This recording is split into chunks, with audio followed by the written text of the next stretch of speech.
it was during this time that I did read one book about Islam in the public library, because I had never heard of Islam ever. But I remember I was looking in the religious section in the library at school, and there was a book about Islam, and or it was in the library, the public library, and I remember it was some title like "Why I'm Not a Muslim," or some, you know, one of these titles that was propagandistic against Islam, but I had no idea. So I just took the book and I read it, and I remember it said that Muslims, M-O-S-L-E-M-S, and any of you knowing Arabic knows that's a very derogatory word. A Muslim is someone who oppresses someone else. That's a very quick sleight of the pen that was used in the past for a very real purpose. It said that Muslims were people who worshipped a moon god named Allah, who lived in a box in the desert in Saudi Arabia, and they were oppressive to women. I remember there was a whole chapter about how they could have 4 wives and as many as they want, actually, because they could marry 2, divorce 1, get 3 more. You know, this whole, you know, and it said that, you know, I remember the one thing that really caught my attention was the whole chapter on jihad, where it said that Muslims were allowed to kill non-Muslims at any time, at any place, without discretion, and it was an honorable act, and not only would they go to heaven before it, but they would get 70 virgins on the way. You know, so I closed the book on Islam, put it back on the shelf, and marked off Islam off my little list of religions, and said thanks but no thanks, and if I ever see a Muslim, I am out. And I said I'm pretty safe in Greenville, South Carolina. I had never seen a Muslim ever. So I said, you know, I don't have to worry about running into no Muslims, thank God. So, you know, I started, you know, just worshiping. You know, I tried to just be a good person, you know, pray to God, ask Him for guidance, try to be a genuinely good person. And I remember what changed is when I met a Muslim. I met a Muslim who I had met a couple of times at school. We had went to school together, and I knew him, but I never knew that he was Muslim. And there's a couple of reasons why I never known he was Muslim. Because he was African American, number one, and the book said that Muslims were Arabs. And number two, I didn't know, you know, I thought Muslims ran around, you know, marrying as many women as they want and killing non-Muslims. I didn't know that they could also be part-time drug dealers.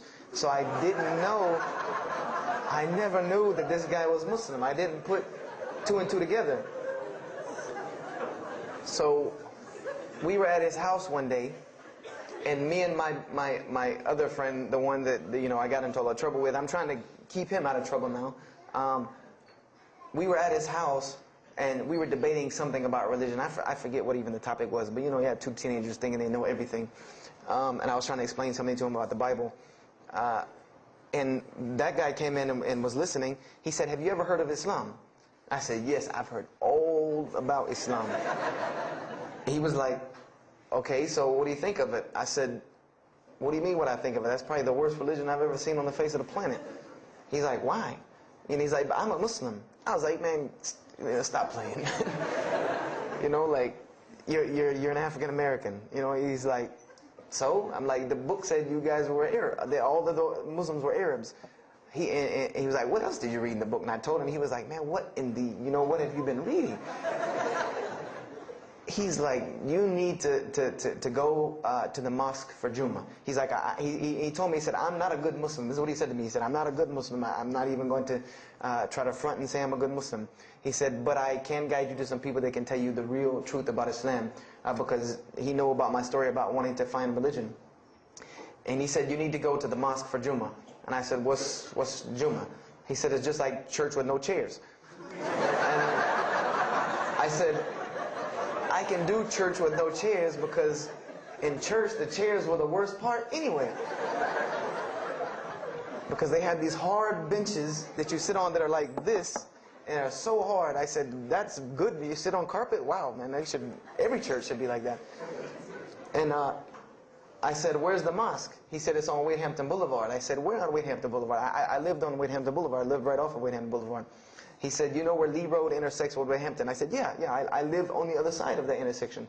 He said, "It's right there." I said, "No, it's not. There's nothing. There's a gas station or a church." He said, "Yeah, you know that church, the Evangelical Missionary Training Facility?" I said, "Yeah, I used to take missionary classes there." He said, "You know that building in the parking lot with the gold thing on top?" I said, yeah, the gym?" He was like, "No, that's the mosque."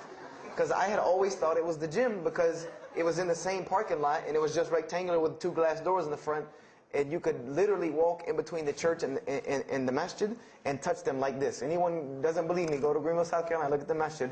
You can almost touch both of them just like this.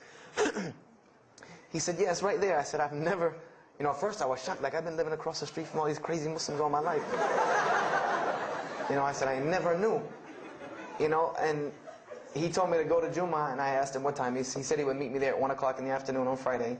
So I said, okay. I went on Friday, and I'm waiting outside for him. I'm not going inside. That's not happening. And I'm seeing all these people going in, and at this time, it was a predominantly Indo-Paki Arab masjid.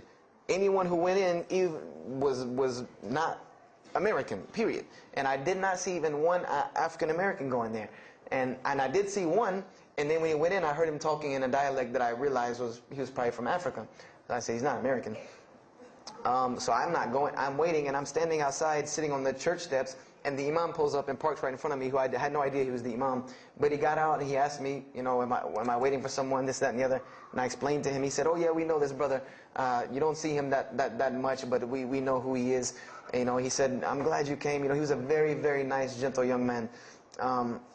And he invited me into the mosque, and I kind of wanted to wait on my friend, but I didn't want, at the same time, I didn't want to tell this man I don't want to go in. So I went in, and they put me in the back and gave me a chair anyway. And I said, I came to sit on the floor. And they gave me a chair anyway, and all of these people are piled up in front of me. And there's no Americans here. And I'm starting to wonder, if this is a setup, because it's starting to smell like a setup to me. Because in my mind, I'm like, you've been set up before, and this seems kind of like this. So, and I'm starting to think in my head, scenarios, a young mind at play. I said, this other guy, my friend, he probably was in the same situation like me, and he probably made a deal with them to get out as long as he brought other Americans and tricked them into coming to the mosque so they could do their jihad after Jummah and get their 70 virgins. So I'm sitting here, and there's all these people in front of me, and then there's a curtain with all these people behind me making noise, and I have no idea who's back here. So I'm stuck in the middle of this. I hear that it's some women, but I don't, there's a curtain. I have no idea. So I'm like, there's something very odd about what's going on right here. I'm like, just let me make it. I'm starting to look for the exit. I'm like, calculating how many people are between me and the exit. I know some martial arts, so I said I might hit a couple of them, and I'm out. And then the imam came, and I just now realized that he was the imam because he got up on the minbar, and they started to call the adhan. And, I said, okay, that man seemed nice. He seemed genuinely nice, so I felt a little more comfort. And then he got up after the adhan, and he started his khutbah. Inna alhamdulillah nahmaruhu wa I said, oh my God. I said, I bet you he's talking about me. And he's being forceful. He was getting loud and banging on the minbar, and he's pointing in my direction. I'm like, oh man, I got to get out of here really quick, I said, well, I'm going to take my chances with the women behind me. I'm going through the curtain. And then he started to, when he got done with his Arabic tirade, he started to explain it. That verily all praise belongs to Allah alone, or God alone, and Him do we worship, and Him do we seek help and assistance. We seek refuge with Him from the evil that lies. He explained what he said in Arabic, and it sounded to me so beautiful. It was very, very beautifully prosed, what he said, and I wanted to know where he got that. I said, where did he get that? Because it was only about God and about the nature of ourselves. All of us should know the